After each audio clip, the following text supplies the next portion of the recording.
Hello everyone, welcome all of you. कैसे आप सब लोग? पढ़ाई वढ़ाई आपकी अच्छी चल रही होगी। और लाइट का लेक्चर नंबर 3, लेक्चर नंबर 4 आज अपन लेकर आ रहे हैं। इससे पहले अपन ने 3 लेक्चर डिस्कस कर लिए लाइट की से रिलेटेड। फर्स्ट लेक्चर के अंदर अपन ने लाइट की प्रॉपर्टीज और लाइट की होतीस के बारे में डिस्कस किया।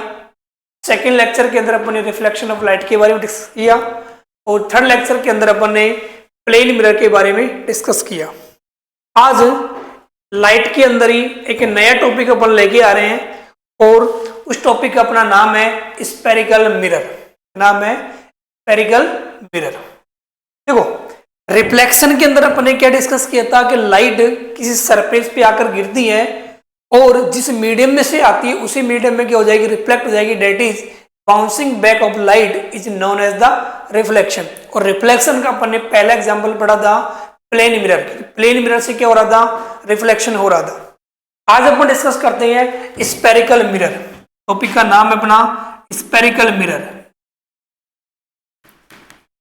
Spherical mirror, spherical. सबसे पहला क्वेश्चन ये है, स्फेरिकल मिरर होता क्या है। देखो, सपोज मैंने कोई एक सरफेस ले ली, मैंने एक सरफेस ले ली और इस सरफेस है बिल्कुल स्फीयर की फॉर्म में, इस फॉर्म में है बिल्कुल कंप्लीटली एक स्फीयर की फॉर्म में मैंने एक सरफेस ली है। अभी मैंने यहाँ पर इसको मिरर नहीं बनाया, अभी मैंने कंप्लीटली एक स्फीयर लिया है और इस स्फीयर की मैं रेडियस आर मान लूं। रेडियस मैंने कितनी मान ली स्फीयर की, रेडियस आर। और इस स्फीयर का सेंटर मैंने ले लिया ओ। क्या ले लिया, सेंटर ओ। अब मैं क्या कर रहा हूं, इस स्फीयर को मैं यहां से कट कर रहा हूं। यहां से मैंने स्फीयर को क्या कर दिया, इसका एक पार्ट को मैंने कंप्लीटली क्या कर दिया, अलग कर दिया। यहां से इस स्फीयर को कट कर रहा हूं। जैसे ही मैं इस स्फीयर को यहां से कट कर रहा हूं तो मेरे पास देखो 2 पार्ट बनते हैं। एक पार्ट अपने पास ये वाला बनेगा, ये वाला पार्ट कंप्लीटली, एक पार्ट तो ये वाला बनेगा और दूसरा जो पार्ट बनेगा वो एक पार्ट ये वाला बनेगा। तो इस स्फेरिकल सरफेस के अपने पास 2 पार्ट हो गए। 2 पार्ट कौन कौन से, देखो, एक पार्ट तो इसका ये वाला बनेगा, ये इस पार्ट को मैंने हटाकर यहां से अलग कर लिया। स्फेरिकल सरफेस की एक स्फीयर जो है उसका एक पार्ट मैंने कट किया और कट करने के बाद में इसको मैंने क्या कर दिया, अलग से ले लिया। इसको अपन बोलते हैं स्फेरिकल सरफेस। क्या बोलते हैं, स्फेरिकल सरफेस। Spherical surface. अब मेरे को बनाना है इसका मिरर। क्या बनाना है, मिरर। तो मैं क्या करूंगा, इसकी वन साइड को क्या करूंगा, पॉलिश करूंगा। जब आप इसकी वन साइड को पॉलिश करते हैं तो यहाँ पॉलिश करने के आपके पास 2 पैटर्न है। देखो, एक तो तुम इस साइड को पॉलिश कर सकते हो और एक तुम इस वाली साइड को पॉलिश कर सकते हो। ये वाली जो साइड होती है वो होती है आउटर पार्ट। स्फेरिकल मैंने सरफेस लिया है, स्फेरिकल सरफेस का ये कौन सा पार्ट है, ये वाला, ये होता है आउटर पार्ट। और ये वाला जो है वो है इनर पार्ट। कौन सा पार्ट है, इनर। तो मैंने क्या किया, जो ये वाला पार्ट लिया अभी जस्ट, ये वाला मैंने पार्ट ले लिया। इस पार्ट को मैंने आउटर सरफेस को क्या कर दी, पॉलिश कर दी। ये मैंने आउटर सरफेस को पॉलिश कर दी।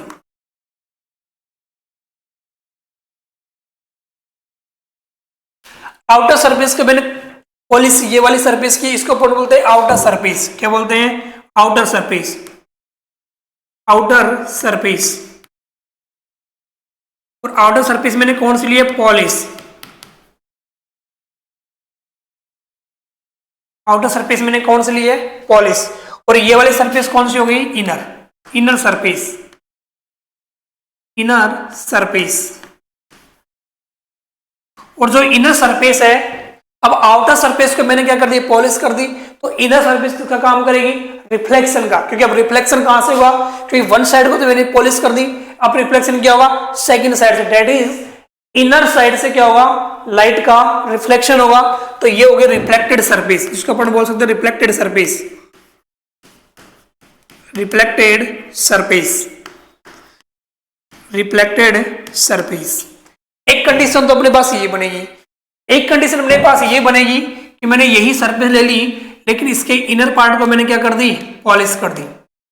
पहले मैंने आउटर पार्ट को पॉलिश किया था, अब मैंने किसको पॉलिश कर दी, इनर पार्ट को पॉलिश कर दी। तो ये है इनर पार्ट, इनर सरफेस, जो मैंने क्या कर दी, पॉलिश कर दी। और ये हो गया आउटर सरफेस, आउटर सरफेस।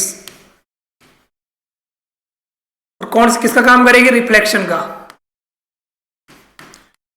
ये किसका वर्क करेगी, रिफ्लेक्शन का।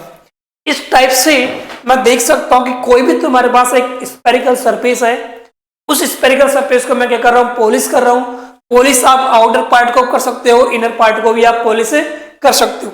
जब किसी भी सरफेस की, स्फेरिकल सरफेस की आउटर पार्ट को या आउटर सरफेस को आपने पॉलिश किया, तो रिफ्लेक्शन का काम कौन करेगा, इनर सरफेस। कौन काम करेगा, इस टाइप के मिरर को अपन बोलते हैं कॉनकेव मिरर। क्या बोलते हैं, concave mirror, concave mirror.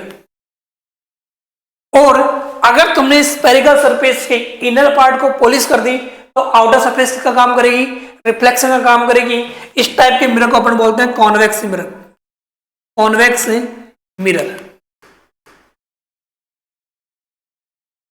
Convex mirror. तो इस टाइप से आपके पास स्फेरिकल सरफेस के दो मिरर होते हैं, एक होता है कॉनकेव मिरर और एक होता है कॉन्वेक्स मिरर। तो कॉनकेव मिरर की अगर आप डेफिनेशन बनाओ, तो कॉनकेव मिरर की डेफिनेशन क्या बनेगी, a spherical surface, A spherical surface which outer surface is polished, then inner surface work as a reflection. This type of mirror is known as the concave mirror. तो concave mirror में क्या होता है कि outer surface को polish करोगे, inner surface का काम करेगी, रिफ्लेक्शन का काम करेगी। इस टाइप के मिरर को आप क्या बोलते हैं, कॉनकेव मिरर।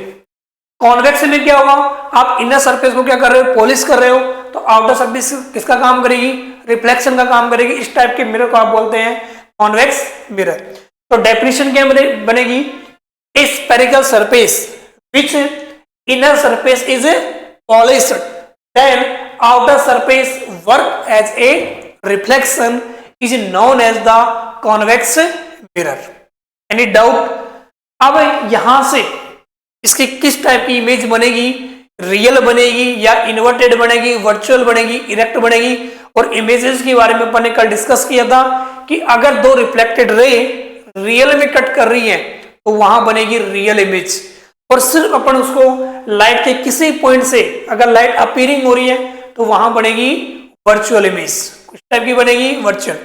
अगर आपके पास इमेज बिल्कुल ऑब्जेक्ट की सीधी बन रही है, तो वो होती है inverted image, sorry erect image. और अगर बिल्कुल उल्टी बन रही है, तो वो होगी कौन सी इमेज, इन्वर्टेड इमेज। तो इमेज के बारे में डिस्कस करते हैं। तो सबसे पहले मैं लिखता हूं कॉनकेव मिरर। किस टाइप का मिरर ले रहा हूं, कॉनकेव मिरर। तो देखो, इससे पहले अपन इसकी कुछ डेफिनेशन के बारे में डिस्कस करते हैं कि यहां इसका पोल क्या होगा, फोकल लेंथ क्या होती है, रेडियस ऑफ कर्वेचर क्या होता है, इनके बारे में बड़े बड़े डिस्कस करते हैं। तो देखो, मैंने ये ले लिया एक कॉनकेव मिरर। क्या ले लिया, कॉनकेव मिरर, जिसको आप बोल सकते हैं रिफ्लेक्टिंग सरफेस पूरी को। और इसका मैं नाम दे रहा हूं ए, पी और बी। एक मैंने एक रिफ्लेक्टिंग सरफेस ले ली, ए, पी और बी। इस रिफ्लेक्टिंग सरफेस का बिल्कुल मिडिल पॉइंट होगा, इसका जो ये वाला बिल्कुल मिडिल पॉइंट है, the middle point of the reflecting surface is known as the pole. इसको अपन बोलते हैं पोल, पोल। तो पोल क्या होगा, जो भी मैं सरफेस ले रहा हूं, जिस टाइप के आप सरफेस ले रहे हो, चाहे वो कॉनकेव हो चाहे वो कॉन्वेक्स हो, जिस टाइप के आप सरफेस ले रहे हो, उस सरफेस का बिल्कुल मिडिल जो पॉइंट होगा रिफ्लेक्टिंग सरफेस का, उसके मिडिल पॉइंट को आप क्या बोलते हो, पोल। तो pole is a point of the middle point, sorry of the reflecting surface, middle point. जो रिफ्लेक्टिंग सरफेस आप ले रहे हो, इसका बिल्कुल मिडिल पॉइंट होगा, उसी को आप क्या बोलते हो, पोल। ठीक है। अगला देखो, अपने जो स्पीयर लिया था, ये वाला जो स्पीयर लिया था और इसी स्पीयर का अपने कटा हुआ पार्ट माना था, इस स्पीयर का जो सेंटर होगा सी, इस पॉइंट पे होगा, दैट इज इसका सेंटर यहां होगा, इसी को अपन बोलते हैं सेंटर ऑफ कर्वेचर। क्या बोलते हैं? Centre of curvature. तो सेंटर ऑफ कर्वेचर डेफिनेशन क्या बनेगी? The centre of the spherical shell is known as the centre of curvature of the reflecting surface. इसी को अपन क्या बोलते हैं? Centre of curvature. Centre of curvature और पोल, इससे जो स्ट्रेट लाइन जाती है इसी को अपन बोलते हैं प्रिंसिपल एक्सिस। तो the line passing through the centre of the curvature and the pole is known as the principal axis. अगला देखो, principal axis, centre of curvature ये रहा और पोल ये रहा।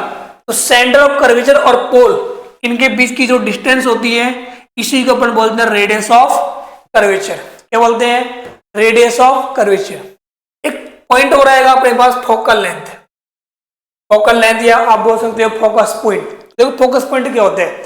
अब लाइट की रे यहां आएगी, अब लाइट की रे कहीं से भी आ सकती है, जैसे कि मैंने ये ले लिया कॉनकेव मिरर, ये मैंने ले लिया कॉनकेव मिरर,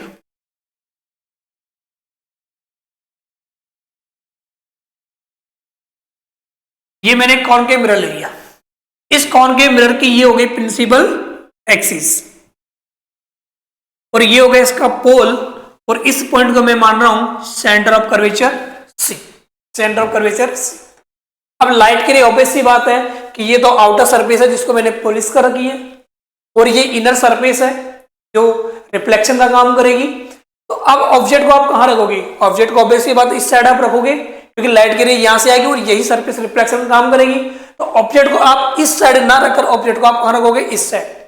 अब ऑब्जेक्ट को आप कहीं भी रख सकते हो, ऑब्जेक्ट को आप इन्फिनिटी में भी रख सकते हो, ऑब्जेक्ट को आप सेंटर ऑफ कर्वेचर और इन्फिनिटी के बीच में भी किसी पॉइंट पर रख सकते हो, आप सेंटर ऑफ कर्वेचर के बीच में भी रख सकते हो, सेंटर ऑफ कर्वेचर और पोल इन दोनों के बीच में भी आप ऑब्जेक्ट को रख सकते हो। तो ऑब्जेक्ट को आप कहीं भी रख सकते हो। तो सपोज मैंने एक ऑब्जेक्ट लिया जो इन्फिनिटी और सेंटर ऑफ कर्वेचर के बीच में यहां रखा हुआ है ए बी हाइट का, इस साइड का मैं नाम दे रहा हूं एच नोट। क्या नाम दे रहा हूं? H note. अब ऑब्वियसली बात है यहां से लाइट की रेज जाएगी, अलग अलग डायरेक्शन के अंदर जाएगी, कोई लाइट की रे ऐसी भी जाएगी, लाइट की रे ऐसी भी जाएगी, लाइट की रे ऐसी भी जाएगी, तो अलग अलग लाइट की रे जाएगी। तो मैं क्या कर रहा हूं, एक लाइट की रे ले रहा हूं और ये लाइट की रे प्रिंसिपल एक्सिस के बिल्कुल क्या जा रही है? पैरेलल। प्रिंसिपल एक्सिस के बिल्कुल पैरेलल ये लाइट की रे जा रही है और यहां से जिस पॉइंट पे आकर इंसिडेंट होगी उस पॉइंट पर क्या बनेगा? नॉर्मल। और नॉर्मल के बारे में आप जानते हो कि नॉर्मल हमेशा सरफेस के बिल्कुल क्या रहेगा? परपेंडिकुलर। अब सरफेस के परपेंडिकुलर रहेगा लेकिन मेरे पास कहां से होगा? गुजरेगा कहां से? तो ध्यान रखना, स्फेरिकल केस के अंदर जो नॉर्मल होता है वो उस स्फीयर के सेंटर ऑफ कर्वेचर से क्या होगा? पास होगा। तो ये सेंटर ऑफ कर्वेचर मैंने यहां मान लिया, तो ये इसका क्या बन जाएगा? नॉर्मल। इसका क्या बन जाएगा? नॉर्मल। तो ये बन गया नॉर्मल कि इंसिडेंट रे हो रही है आई, एंगल बना रही है आई। ठीक है। अब यहां से क्या होगा? इस लाइट रे का रिफ्लेक्शन होगा। अब लाइट की रे का यहां से रिफ्लेक्शन होने के बाद में ये लाइट की रे ऐसे जाएगी, तो प्रिंसिपल एक्सिस के किस पॉइंट पर कट किया? इस पॉइंट पर कट कर रही है। इस पॉइंट को अपन बोलते हैं फोकस पॉइंट। क्या बोलते हैं? Focus point. तो फोकस पॉइंट क्या होगा कि जब कोई लाइट की रे, उसको अपन नाम दे रहे हैं इंसिडेंट रे, जब इंसिडेंट रे प्रिंसिपल एक्सिस के बिल्कुल क्या आती है? पैरेलल आती है। तो पैरेलल आने के बाद यहां से रिफ्लेक्शन होगा और रिफ्लेक्शन होने के बाद में प्रिंसिपल एक्सिस के जिस पॉइंट पर क्या करती है लाइट की रे? कट करती है, उसी पॉइंट पर एक इमेज बनेगी या नहीं बनेगी वो डिपेंड करता है दो रे के ऊपर, कि मैं दूसरी रे लूंगा, दूसरी रे आप कहीं से भी ले सकते हो। तो प्रिंसिपल एक्सिस के जिस पॉइंट के ऊपर कट करती है रिफ्लेक्टेड रे, उसी पॉइंट को क्या बोलते हैं? Focus point. क्या बोलते हैं? Focus point. तो when light ray are coming parallel to the principal axis, then after reflection the reflected ray cut a point on the principal axis. This point is known as the focus point. और focus point F और P इन दोनों के बीच की जो distance होगी, इसी distance को अपन बोलते हैं फोकल लेंथ। क्या बोलते हैं? Focal length. अब फोकल लेंथ और ये होगी रेडियस ऑफ कर्वेचर R। तो फोकल लेंथ और रेडियस ऑफ कर्वेचर इन दोनों के बीच में कोई ना कोई रिलेशन भी होगा कि F और R के बीच में क्या रिलेशन होता है, वो रिलेशन मेरे को फाइंड करना है यहाँ पर कि F और R के बीच में क्या रिलेशन होगा। जहां से डिफरेंट टाइप के न्यूमेरिकल भी बनते हैं। कई बार अपन क्वेश्चन में F की वैल्यू देगा तो रेडियस ऑफ कर्वेचर पूछ लेगा, या क्वेश्चन में अपन को रेडियस ऑफ कर्वेचर देगा तो F की वैल्यू क्वेश्चन के अंदर पूछ सकते हैं। तो अपन को यहाँ पर वैल्यू कैलकुलेट करनी है relation between R and F। तो देखो टॉपिक अपना है रिलेशन बिटवीन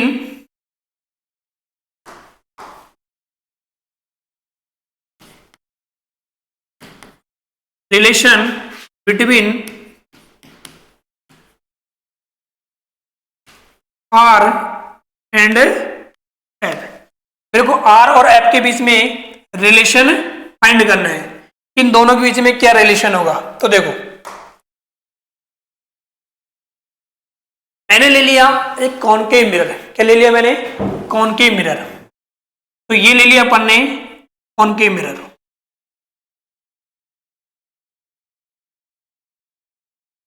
इसके आउटर सरफेस को मैंने क्या कर दी? पॉलिश कर दी। और रिफ्लेक्शन का काम कौन करेगी? इसकी इनर सरफेस काम करेगी। कौन काम करेगा? इनर। That right. ये मैंने ले ली प्रिंसिपल एक्सिस। क्या ले ली? Principal axis. और ये हो गया इसका pole. Middle part of the reflective surface is known as the pole. इसको ले लिया मैंने पोल। और इस पॉइंट पर मैंने ले लिया इसका सेंटर ऑफ कर्वेचर C। क्या ले लिया मैंने? Centre of curvature C। यहां पर है इन्फिनिटी और सेंटर, क्योंकि इन्फिनिटी इस साइड होगी, तो इन्फिनिटी और सेंटर ऑफ कर्वेचर इन दोनों के बीच में मैंने एक ऑब्जेक्ट ले लिया।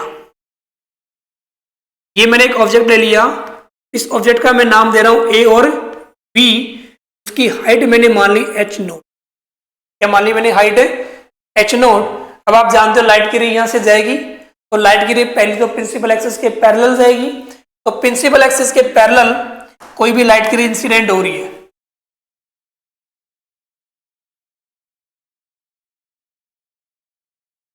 प्रिंसिपल एक्सिस की पैरेलल लाइट की रे क्या हुई? इंसिडेंट हुई। और जिस इस पॉइंट पर सरफेस पर इस पॉइंट पर आकर के होती है, इंसिडेंट होती है। और इस पॉइंट का मैं नाम दे रहा हूं n। क्या नाम दे दिया मैंने? n। यहां क्या बनेगा? इसका नॉर्मल बनेगा। और आपको मैंने भी बताया था कि नॉर्मल हमेशा कहां से पास होता है? सेंटर से। और सरफेस के बिल्कुल क्या रहेगा? पैरेलल रहेगा। तो सेंटर ये रहा, तो सेंटर से क्या जाएगा? नॉर्मल जाएगा।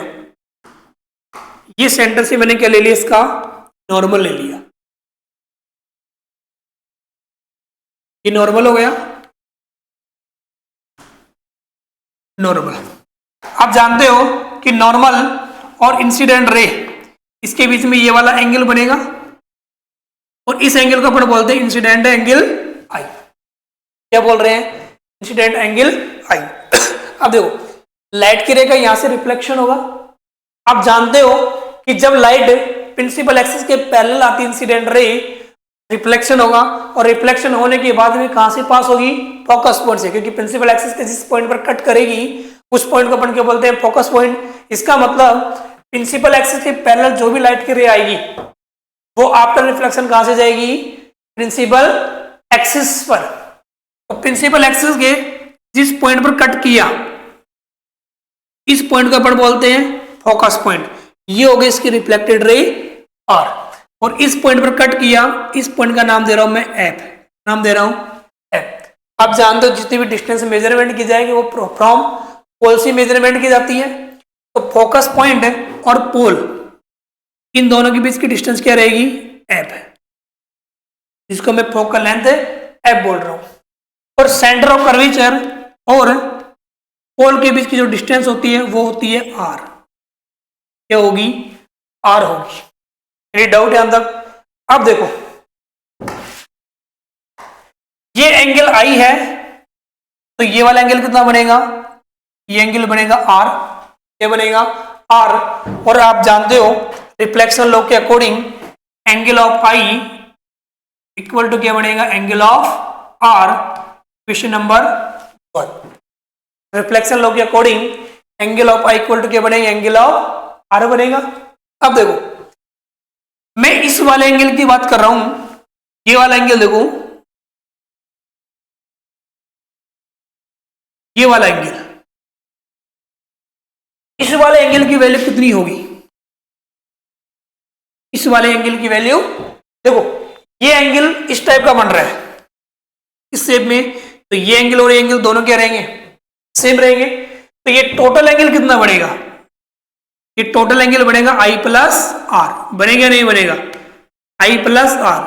और आप जानते हो आई और आर दोनों बराबर है, इसका मतलब ये किसके इक्वल हो जाएगा, 2i के बराबर होगा या नहीं होगा। तो ये एंगल होगा टोटल 2i के इक्वल। जब ये टोटल 2i है तो ये भी एंगल 2i बनेगा।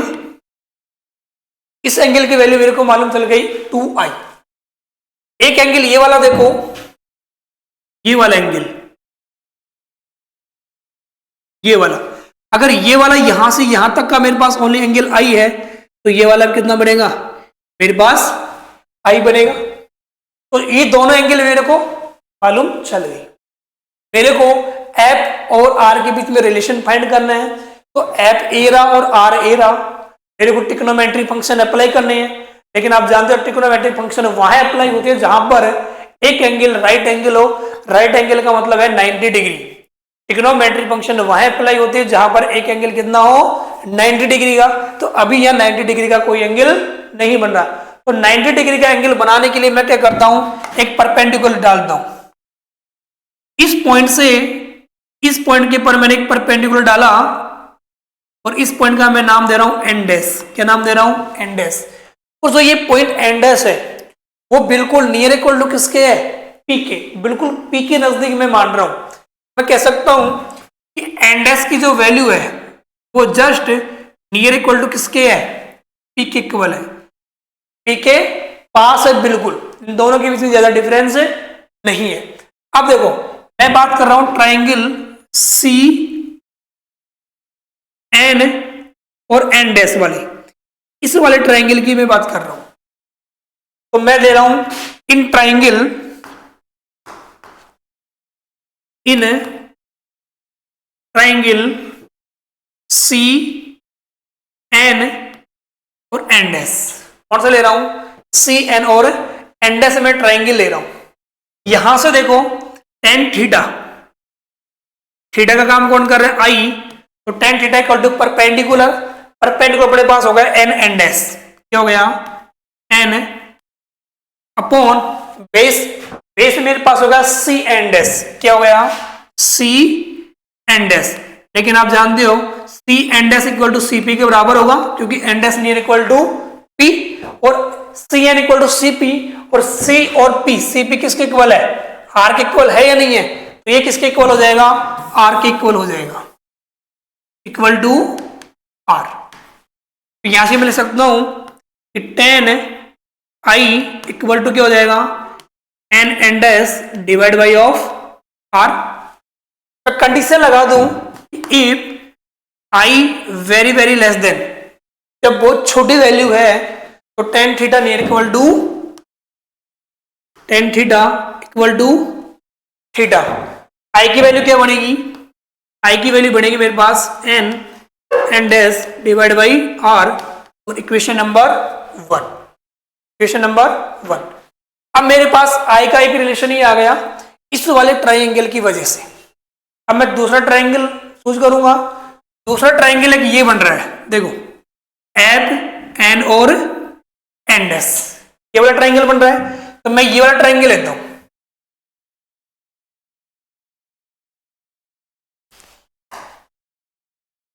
देखो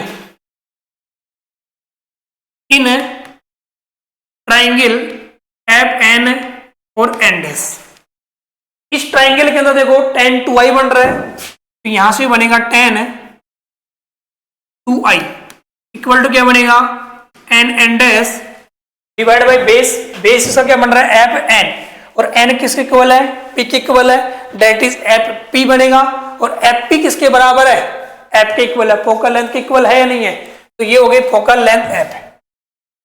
कंडीशन फिर मैं वही लगा रहा हूं कि एंगल की वैल्यू बहुत स्मॉल है, जब एंगल की वैल्यू बहुत स्मॉल है तो tan थीटा नहीं इक्वल टू थीटा, तो यहां से बनेगी 2i equal to n dash divide by of f, तो i इक्वल टू बनेगा n dash divide by 2f, equation number second, equation number second. मैं इक्वेशन फर्स्ट और सेकेंड को देखूं, i n dash upon r के equal है, लेकिन आई n dash upon 2f के इक्वल है, इसका मतलब दोनों क्या रहेंगे इक्वल रहेंगे। तो from equation first and second, from equation first and second मैं दोनों इक्वेशन से देखूं तो दोनों इक्वेशन क्या रहेगी एन डैश अपॉन आर किसके इक्वल है एन डैश अपॉन 2f के इक्वल है, एन डैश से एन डैश कैंसिल हो गया, आर की वैल्यू मेरे पास कितनी आ गई 2f, कितनी आ गई 2f, या आप बोल सकते हो कि f की वैल्यू कितनी आ गई r बाई कितनी आ गई r/2। तो मेरे पास फोकल लेंथ किसी भी मिरर की फोकल लेंथ और रेडियस ऑफ कर्वेचर दोनों के बीच में रिलेशन क्या आएगा कि जो रेडियस ऑफ कर्वेचर होगी वो radius of curvature focal length की क्या होगी ट्वाइस होगी, डबल होगी, या आप बोल सकते हो कि किसी भी मिरर की जो फोकल लेंथ होगी रेडियस ऑफ कर्वेचर की क्या रहेगी हाफ रहेगी। तो रिलेशन क्या आ गया r इक्वल टू 2f या f इक्वल टू r/2। अब देखो क्वेश्चन किस टाइप का बनेगा, जैसे फॉर एग्जाम्पल आपको क्वेश्चन में दिया कोई भी आपके पास एक मिरर है, कॉनकेव मिरर है, फॉर एग्जाम्पल इस टाइप का मिरर है कॉनकेव मिरर, और आपको क्वेश्चन में दिया कि कॉनकेव मिरर की जो फोकल लेंथ है वो फोकल लेंथ मैंने कितनी मान ली सपोज 5 सेंटीमीटर, कितनी मान ली मैंने 5 सेंटीमीटर, और आपसे क्वेश्चन पूछेगा बताओ उसकी रेडियस ऑफ कर्वेचर क्या होगी। आप जानते हो कि रेडियस ऑफ कर्वेचर क्या होता है, बोलो फोकल लेंथ का डबल होता है, तो 2 इंटू 5 इक्वल टू कितना हो जाएगा 10 सेंटीमीटर इसकी क्या हो जाएगी अपने पास रेडियस ऑफ कर्वेचर। उल्टा क्वेश्चन पूछ ले कि अपन क्वेश्चन में radius of curvature they they, radius of curvature की वैल्यू 10 सेंटीमीटर है, तो बताओ फोकल लेंथ क्या होगी, तो आप कैलकुलेट कर सकते हो क्योंकि फोकल लेंथ क्या होती है रेडियस ऑफ कर्वेचर का हाफ रहेगी। क्वेश्चन में आपको रेडियस ऑफ कर्वेचर 10 दे रखा है, 10 डिवाइड बाई 2 अगेन क्या आ जाएगी मेरे पास 5 सेंटीमीटर की क्या आ जाएगी फोकल लेंथ। तो फाइनली आपको याद क्या रखना है कि फोकल लेंथ और रेडियस ऑफ कर्वेचर इन दोनों के बीच में एक रिलेशन होता है, और वो रिलेशन क्या होगा बोलो, वो रिलेशन होगा r equal to twice of f, या बोल सकते हो f इक्वल टू क्या होगा r/2। ये अपने पास रिलेशन आता है फोकल लेंथ और रेडियस ऑफ कर्वेचर के बीच में। ये डाउट यहां तक। अब देखो रिलेशन अपने पास आ गया दोनों के बीच में। न्यूमेरिकल प्रॉब्लम किस टाइप की बनेगी वो मैंने आपको बता दिया। क्वेश्चन में फोकल लेंथ गिवन होगी तो रेडियस ऑफ कर्वेचर पूछेगी, रेडियस ऑफ कर्वेचर गिवन होगा तो फोकल लेंथ पूछेगा। जब फोकल लेंथ गिवन हो तो ये वाला फॉर्मूला अप्लाई कर दो, जब रेडियस ऑफ कर्वेचर गिवन हो तो तब आप ये वाला फॉर्मूला अप्लाई कर दो। एनी डाउट, कोई डाउट है यहां तक? चलो ठीक है, नेक्स्ट अपन डिस्कस करते हैं। देखो इसकी कुछ डेफिनेशंस के बारे में।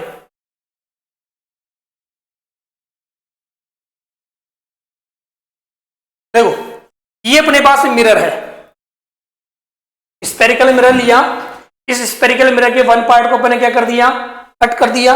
कट करने के बाद में इसके वन पार्ट को क्या कर दिया अपने पॉलिश कर दी। पॉलिश करने के बाद में देखो रिफ्लेक्टिव सरफेस दो प्रकार की होती है, डाइवर्जिंग मिरर और कन्वर्जिंग मिरर। देखो diverging mirror converging mirror concave और कॉन्वेक्स लेंस की ही टाइप्स है। ये क्या करता है कि जैसे कॉनकेव मिरर मैंने ले लिया, जैसे फॉर एग्जांपल अपने ले लिया कॉनकेव मिरर, मैंने ये ले लिया कॉनकेव मिरर। कॉनकेव मिरर क्या करेगा, लाइट की रे को इस मिरर के ऊपर जो भी लाइट की रे इंसिडेंट होती है तो यहां से रिफ्लेक्शन होगा। रिफ्लेक्शन होने के बाद में क्या करता है कि कॉनकेव मिरर सब लाइट की रे को क्या करेगा एक पॉइंट पर आकर मिला देगा। दैट इज वो क्या कर रहा है किसी पॉइंट पर कन्वर्ज कर रहा है, इसलिए कॉनकेव मिरर को अपन बोलते हैं कन्वर्जिंग मिरर। जबकि कॉन्वेक्स उल्टा करता है, लाइट की रेज जो आती है उनको क्या करेगा, अलग अलग डायरेक्शन के अंदर स्प्रेड कर देगा, फैला देगा दूर दूर। तो इसलिए कॉन्वेक्स मिरर को अपन क्या बोलते हैं, डाइवर्जिंग मिरर। तो डाइवर्जिंग मिरर कौन सा होता है बोलो, कॉन्वेक्स, कॉन्वेक्स मिरर। और ये क्या होगा बोलो, कॉनकेव मिरर, कॉनकेव मिरर। इस टाइप का मिरर होगा कॉनकेव मिरर। डेफिनेशन देखो, सबसे पहले आती है प्रिंसिपल एक्सिस पोल के बारे में। पोल के बारे में आपको एक्सप्लेन किया, रिफ्लेक्टिव सरफेस का जो मिडिल पॉइंट होता है उसी को अपन क्या बोलते हैं, पोल। क्या बोलते हैं, पोल। तो the centre point of the spherical mirror is known as the pole. उसके बाद में आती है देखो centre of curvature. The centre of the hollow glass sphere which is the mirror was a part. जो स्फीयर मैंने माना है उस स्फीयर को मैंने यहां से कट किया और इस पार्ट को मैंने क्या बनाया, मिरर बनाया। तो इस स्फेरिकल सेल का जो सेंटर होगा उसी को अपन बोलते हैं centre of curvature. That is the centre of the hollow glass sphere. जो स्फीयर मैंने लिया है इसी के सेंटर को अपन क्या बोलते हैं, centre of curvature. Principal axis क्या होगी, the line joining of the pole and centre of curvature. Centre of curvature और पोल से जो लाइट की जो स्ट्रेट लाइन जाती है इसी को अपन बोलते हैं प्रिंसिपल एक्सिस। अगर आता है रेडियस ऑफ कर्वेचर, तो distance between the centre of curvature and pole is known as the radius of curvature. अगली डेफिनेशन आती है फोकस पॉइंट की।